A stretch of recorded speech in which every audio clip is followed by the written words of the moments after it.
CM Dhami ने समान नागरिक संहिता यानी यूसीसी लागू करने की तैयारियों को लेकर सोमवार को सचिवालय में अहम बैठक की। अफसरों के साथ चर्चा करते हुए मुख्यमंत्री ने कहा कि राज्य में यूसीसी लागू करने के लिए इसके अधीन संचालित होने वाली प्रक्रियाओं और नियमों को समय से पूरा किया जाएगा। सीएम धामी ने विभिन्न स्तरों पर होने वाले प्रशिक्षण कार्यक्रम भी जल्द पूरे करने के निर्देश दिए। विभागों को आपस में तालमेल बढ़ाते हुए यूसीसी के बारे में जन जागरूकता मुहिम तेज करने को भी कहा। याद दिला दें कि यूसीसी के प्रावधानों को लागू करने के लिए गठित समिति के अंतर्गत 3 उप समितियों का भी गठन किया गया है, जो यूसीसी से जुड़े नियमों की रूपरेखा तैयार करने के लिए लगातार बैठकें कर रही हैं, जिसकी अंतिम रिपोर्ट अगस्त और सितंबर के अंत तक आएगी। सीएम धामी ने अग्निवीर योजना के रिटायर होने वाले जवानों को लेकर बड़ा ऐलान किया है। धामी ने प्रदेश में अग्निवीर के रिटायर होकर आने वाले जवानों को सरकारी नौकरियों में आरक्षण देने की घोषणा की है। सीएम धामी के मुताबिक उनकी सरकार ने पहले ही निर्णय लिया था कि प्रदेश के अग्निवीरों को सरकारी विभागों में नियुक्तियां दी जाएंगी। सरकार उन्हें आरक्षण भी देगी। अगर जरूरी होगा तो इसके लिए सरकार एक्ट भी बनाएगी। धामी के इस फैसले को प्रदेश में उपचुनाव में मिली हार से जोड़कर देखा जा रहा है। जानकारों का मानना है कि धामी के नए फैसले से आने वाले चुनाव में बीजेपी को फायदा मिल सकता है। बता दें कि उत्तराखंड सैनिक बाहुल्य प्रदेश है। यहाँ के युवा बड़े पैमाने पर भारतीय सेना में भर्ती होते हैं। उत्तराखंड लोक सेवा आयोग ने उच्च शिक्षा विभाग के अंतर्गत असिस्टेंट प्रोफेसर और शहरी विकास के अधिशासी अधिकारी कर और राजस्व निरीक्षकों को नियुक्ति पत्र बांटे। सीएम पुष्कर सिंह धामी के हाथों विभिन्न विभागों में चयनित अभ्यर्थियों को नियुक्ति पत्र वितरित किए गए। सीएम धामी ने चुने गए सभी अभ्यर्थियों को बधाई और शुभकामनाएं दी और कहा कि वो पूरी ईमानदारी के साथ अपनी जिम्मेदारियां निभाएं। उत्तराखंड लोक सेवा आयोग के जरिए उच्च शिक्षा विभाग में 48 असिस्टेंट प्रोफेसर, शहरी विकास विभाग में 63 अधिशासी अधिकारी और 22 कर और राजस्व निरीक्षकों का चयन हुआ है। कांवड़ यात्रा मार्ग पर होटल, रेस्टोरेंट और ढाबों को अपने मालिकों के नाम की नेम प्लेट लगाने के आदेश पर सुप्रीम कोर्ट ने अंतरिम रोक लगा दी है। सुप्रीम कोर्ट ने उत्तर प्रदेश सरकार के आदेश के मामले पर सोमवार को सुनवाई की।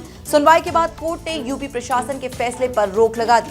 सुप्रीम कोर्ट ने उत्तर प्रदेश, उत्तराखंड और मध्य प्रदेश की सरकारों को नोटिस भेजा है। शुक्रवार तक जवाब मांगा गया है। तब तक कांवड़ यात्रा मार्ग पर दुकानदारों को ना तो नेम प्लेट लगाने की जरूरत होगी और ना ही पहचान बताने की। दुकानदार सिर्फ खाने के प्रकार बताएंगे। मतलब ये कि दुकानदार पर सिर्फ ये लिखे होने की जरूरत है कि वहां मांसाहारी खाना मिल रहा है या शाकाहारी खाना। मामले की अगली सुनवाई 26 जुलाई को होगी।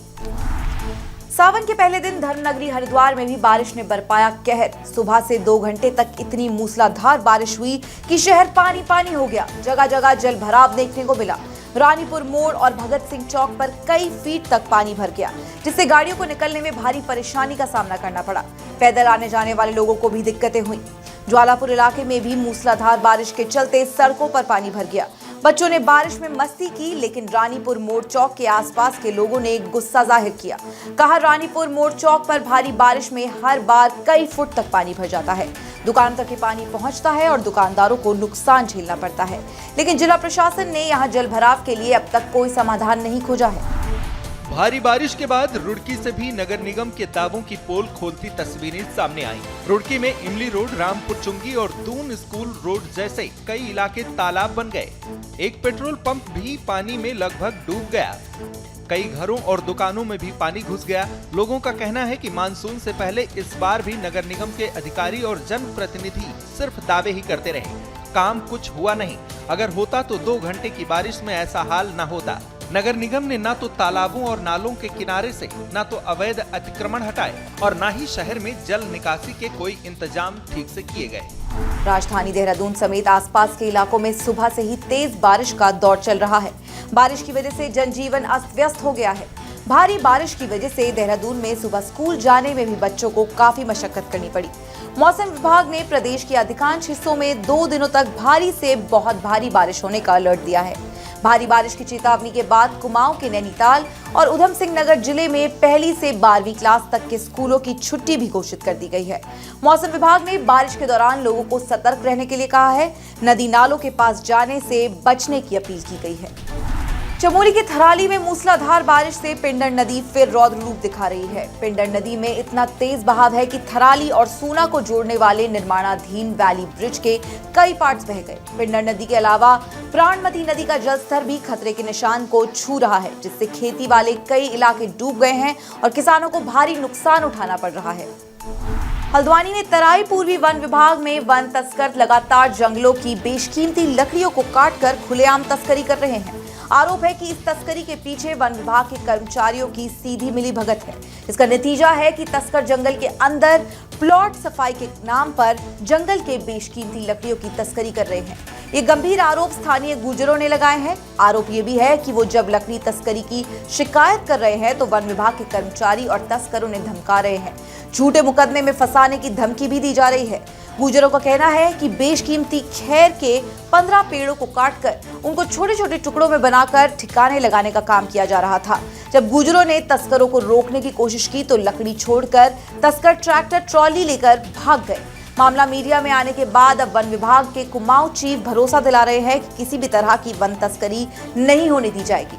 जो भी लोग दोषी होंगे उनके खिलाफ कठोर कार्रवाई की जाएगी। ऋषिकेश से लगे टिहरी के मुनि की रेती इलाके के जानकी सेतु पार्किंग में उस समय हड़कंप मच गया जब साधु के वेश में हथियार से लैस एक शख्स ने कुछ युवकों के साथ मिलकर पार्किंग कर्मियों पर हमला कर दिया। दरअसल हरियाणा के एक ट्रैक्टर ट्रॉली जानकी सेतु पार्किंग में आ गई। ट्रॉली में सवार युवकों की पार्किंग कर्मियों से किसी बात को लेकर कहासुनी हो गई। विवाद इतना बढ़ गया कि खुद को कांवड़िए बता रहे ट्रॉली सवार युवकों ने धारदार हथियार निकाल लिए और पार्किंग कर्मचारियों पर हमला बोल दिया। हमले में लहूलुहान एक कर्मचारी को एम्स हॉस्पिटल में भर्ती कराया गया है। पुलिस ने इस मामले में 5 आरोपियों को गिरफ्तार कर लिया है।